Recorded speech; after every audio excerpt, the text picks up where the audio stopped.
Rocker Pat here. Alright guys, we're back. Alright, you see where that tree's been beating the shit out of the roof? I'm gonna have to cut that off. I don't know why when they came in here and cleared this land, they didn't cut that off. But you can see the old power coming into this building, and I don't think that's anywhere near code. Even if I don't even think there's a code out here, but I can tell you right now, before any power goes in, if it has to go in that zone right there, and there's the pole right there, empty.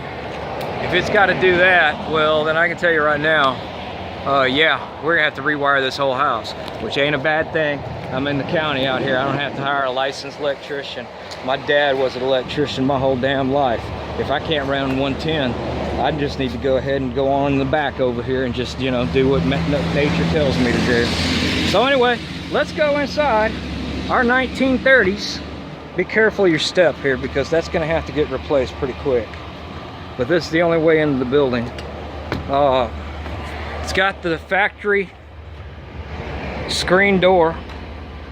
I don't know if that's the factory spring, but it's definitely a good one.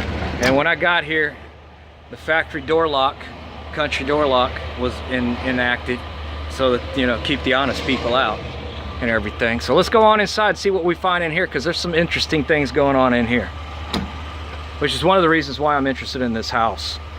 So the bones of this house, if we look, man, that jam is in jam shape and everything. When we walk in the door, first thing we're gonna see is it's got a linoleum over the whole floor. This was probably done in the 80s or so.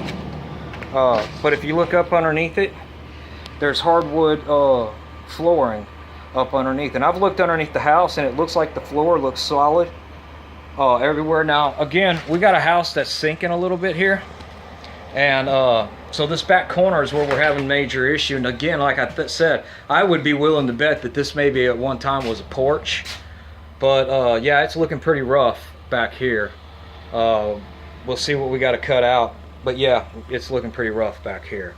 I think this is like an 80s, 70s or 80s add-on. I mean, shit, dude, look at this fucking crazy crap, man. I mean, we can't even run it into an attic. We just come out of the box with no lid on it, run it over the top, down here. Oh, and just a bare wide open plug right there next to the sink. Shocking. Anyway, let's show you some of the cool stuff I found in here. It's got one slightly used water heater. It's got some rat nests going on. And let's see what we got. But here's the really cool thing I found. This is a 50-inch cast iron enamel sink that, from what I've seen on eBay, these things sell for about $1,500 just for the top. Okay? And I believe that that's probably a 1950s model. And the reason why I say that is because the ones that I've seen had 1950s date stamping castings in it. But what I've seen is they're selling these for $1,200–1,400, and it's just the countertop. It's not the cabinet that goes with it. So I'm looking at this cabinet, and with a quick sandblasting and paint job, yeah, I see some bucks right there. And then guess what? I got the wall unit that goes with it. Opens up just fine. There's a rust hole right there. But come on, man, y'all know me. I know how to fix sheet metal. I'll fix that and you'll never see it. I'll build a whole new piece. Go buy a brake if I got to. Whatever. So we got some canning that looks like it, you know, it's finally ready to be thrown out. Well, yeah, that's been there for a while, a day or two. Somebody died here a long time ago. But let's look at the bones of this house now. Again, our floor back here is wood, and there's no underlayment underneath this flooring. It's just joist and that board right there, that wide board right there going across.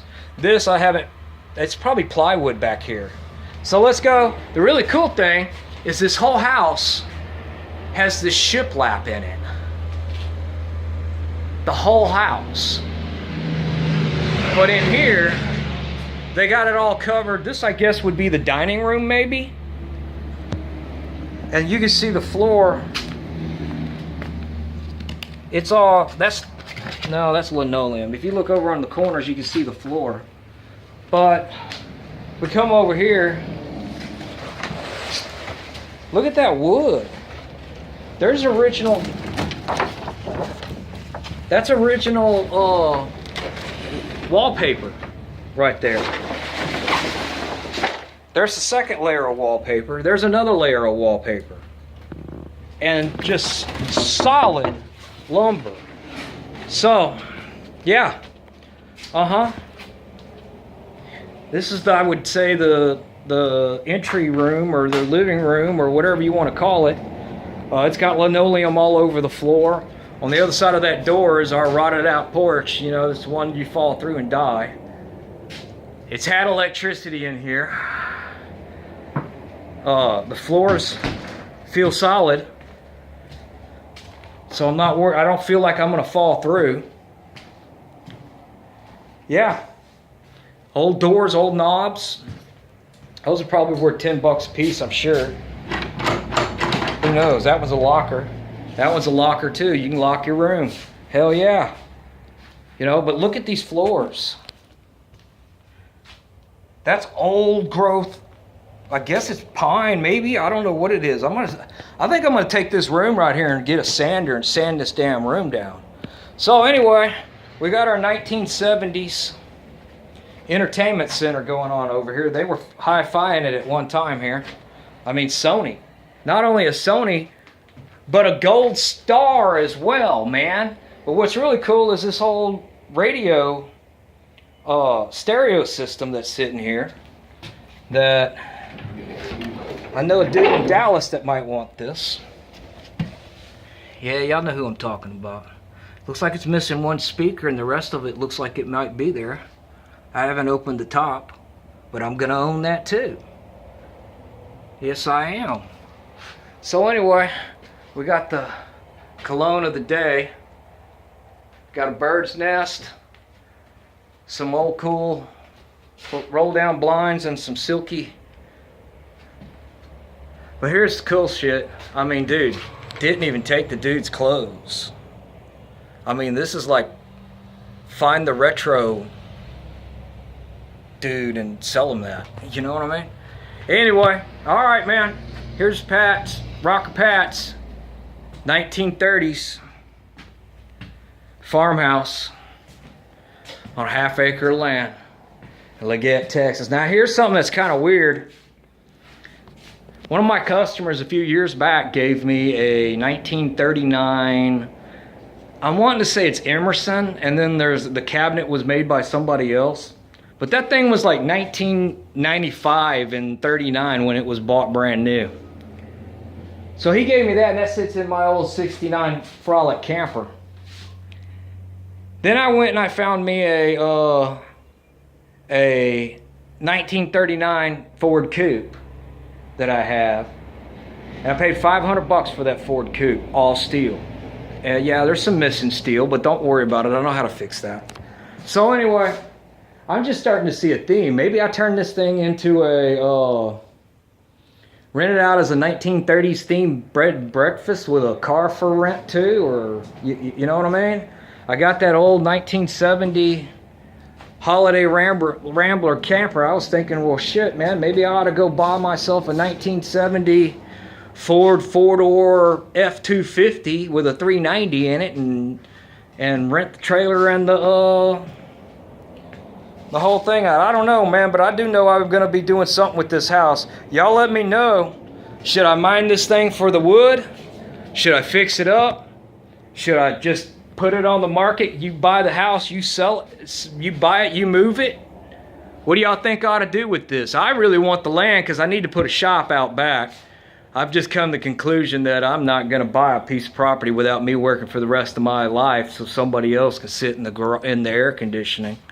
So I'm just going to buy a cheap piece of land.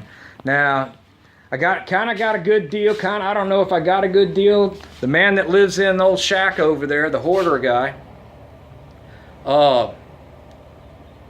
this was his family's property and nobody paid the property tax, and the guy that I bought it from the county, and He had it on Craigslist for $38,000 for the property and the house, and I got it for $21,500 cash money.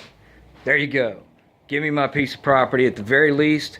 Without anything else in the world, I got a fallback place in case something, whatever. I can just pack my crap and get the hell out of Houston, because, man, I gotta tell you, getting kind of tired of that rat race over there, and for what? So that everybody else sits in the air conditioning and I sweat. Well, I'd rather sweat a whole lot less up underneath these big pretty pine trees I got going on out here than racing around Houston, wrecking my truck and everything else. So, but yeah, I think we're gonna sell that as is, or we're gonna restore that. Y'all let me know on that too. Anyway, Rocker Pat's here, grinding it down again.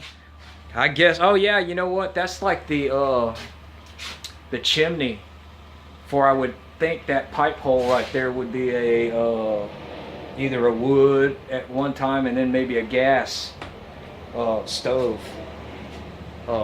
You know what I'm talking about, old school shit. Anyway, yeah. Anyway, I'm rocking and a rolling and a rolling and a rocking, and I got a 1930s farmhouse. Y'all let me know what y'all think I ought to do with this. Keep rocking.